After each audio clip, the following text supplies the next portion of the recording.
Hello, I am Theranos founder Elizabeth Holmes, and you're watching the Blueberry Babble. Today, we are doing an album review. Yay! Yes! Yay! And this time, it's not just any old dang old record. This is the new album, the debut album from Lil Nas X. It's called Montero. Lil Nas X, aka Montero Lamar Hill, is a singer, a rapper, a overall funny man who has been around since a little bit. He is from Lithia Springs, Georgia.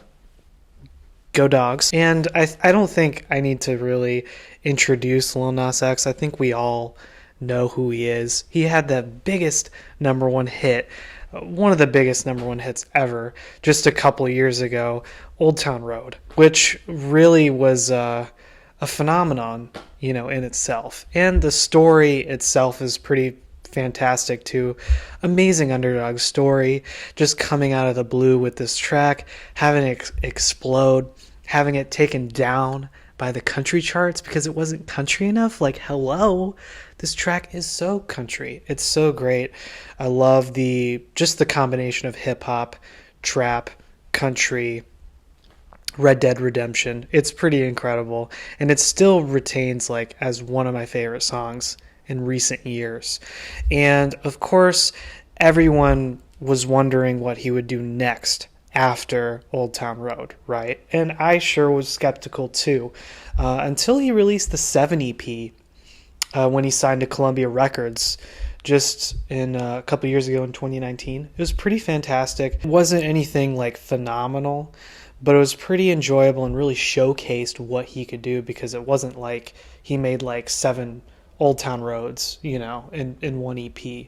No, he branched out, tried different things, tried not just country, but pop punk, rock, and hip hop too. It's pretty great blend. If you haven't heard the EP, I recommend it. But it's been a couple years since then. Lil Nas X has grown, right? He's grown up, and he's definitely turned a new leaf, finally releasing his debut album, which we've all been waiting for. I've been waiting patiently, sometimes impatiently, for this record to come out. Really, I was really curious as to what he would do next, especially on a full-length album. And lo and behold, Montero, it slaps. I'm just going to say it up front. The production, first off, is pretty fantastic. It's a unique blend of acoustic instrumentation, really sharp production and mixing, and kind of bombastic hip-hop on some tracks, and then on other tracks it's kind of like a somber, pristine in a way, almost as pristine as the album cover itself. Pristine acoustics and instrumentation. It's pretty nice. Also, there is a general amount of horns across this record that I find to be very fascinating. I wouldn't have guessed that a popular hip hop pop record would have horns. I mean, it has so many horns on it. What is this? Volta? I'm so funny. Laugh at me, please. But really, it's an album to behold, especially. And the listening experience was pretty great. I think the singles leading up to this record have been pretty solid. I think the title track, which opens this album up, Montero, Call Me By Your Name, pretty great track. At first, I thought it was okay, just okay. I thought it was likable, but I didn't find it to be amazing. I didn't find it to be blowing me away, simply because of the repetitiveness and the lack of progressions and just how quick the song is. But in the context of this record, it definitely stands out, and it's definitely grown on me since my initial listen. I really enjoy the Spanish acoustic guitars fluttering throughout this track, and really it's just essentially like Montero, the name named after him. It's really about himself and who he is, and the haters are gonna hate, man, because hey, he's Montero and you're going to have to deal with it. That's essentially what the vibe I get from this track. Pretty standout track. One of the lead singles off this thing, Industry Baby, I mentioned this earlier in a video, is phenomenal. It's one of my favorite songs of the year. Pretty intoxicating, bombastic, explosive. It's very confident, triumphant with its horns. A huge like bass and trap instrumental that's produced by Kanye West. Good job, Kanye. And Jack Harlow makes a really good performance as a guest rapper on this track too. He doesn't take away from the track, too much, and he's actually pretty cute, pretty confident, pretty charismatic on this track too. I think some of the guest spots actually, I was a little skeptical just because of how trendy a lot of these names are and wasn't sure if they would pan out, but I think for the most part all of these guest spots work really well. Dead Right Now might be one of the most personal and emotional moments on the record. It's really a moving track that essentially talks about his coming up, in the music industry, the struggles, his upbringing as well with his parents, and sort of the relationship he has with them, which can be pretty cold, pretty distant, when it comes to his upbringing. And overall, it's a very emotional moment for him, and the instrumental backs it up amazingly. It's absolutely gorgeous with the backing choir vocals and the horns again, Volta. It's one of the most gorgeous tracks, production-wise, I've heard this year. That's what I want, is just acoustic pop at its finest. It's brilliantly fun, charismatic, poppy. It's, in a way, it reminds me of, it feels like Lil Nas X is channeling his inner Andre 3000. It's very much Outkast. It's very much, to me, like this generation's Hey Ya by Outkast. It really does seem like that. And when I first heard Scoop, I was a little skeptical just because of how trap influenced this track is. And typically, a lot of the really popular trap rap songs I just do not care for, but surprisingly this goes over pretty well. I think it's pretty enjoyable, very charismatic and catchy. It's not like one of the best songs on the record, but it's a pretty great track, and I think Doja Cat's performance actually works pretty well too.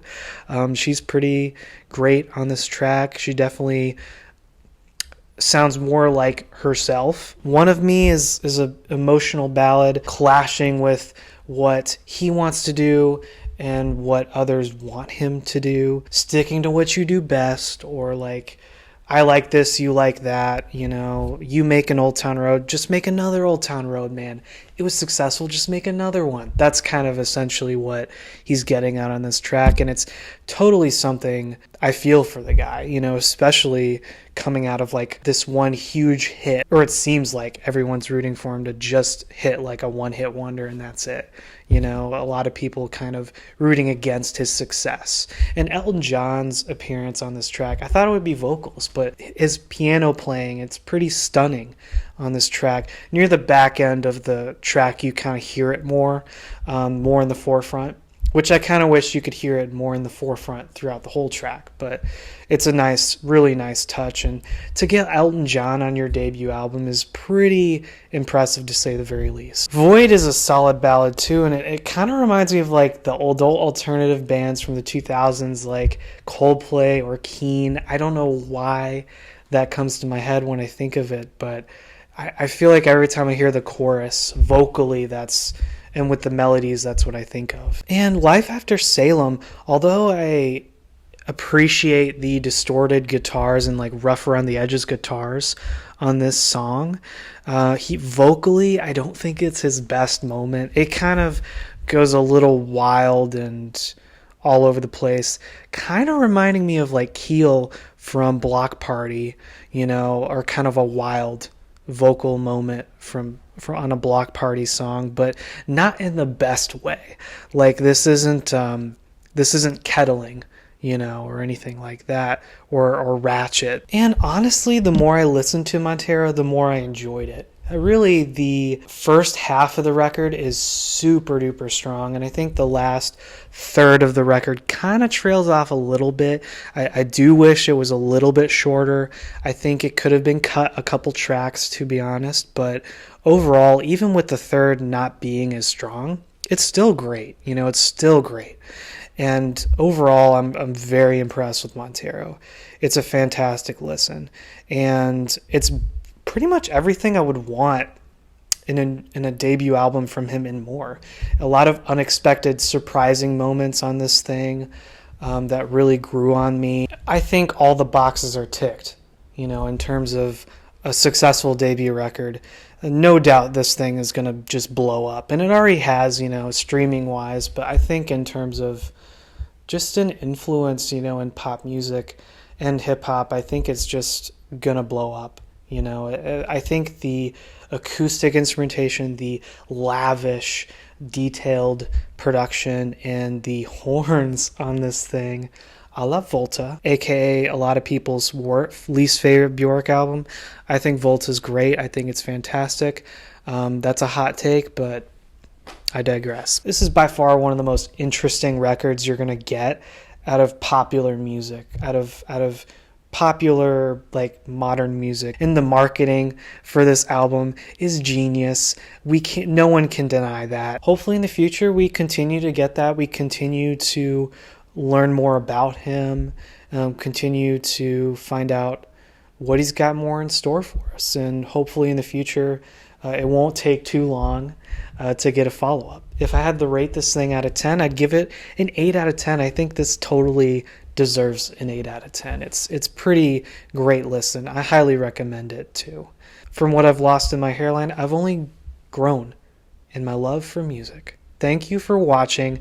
More album reviews coming out soon on new records, and I can't wait to continue to do that. I know it's been a while, so thanks for tuning in.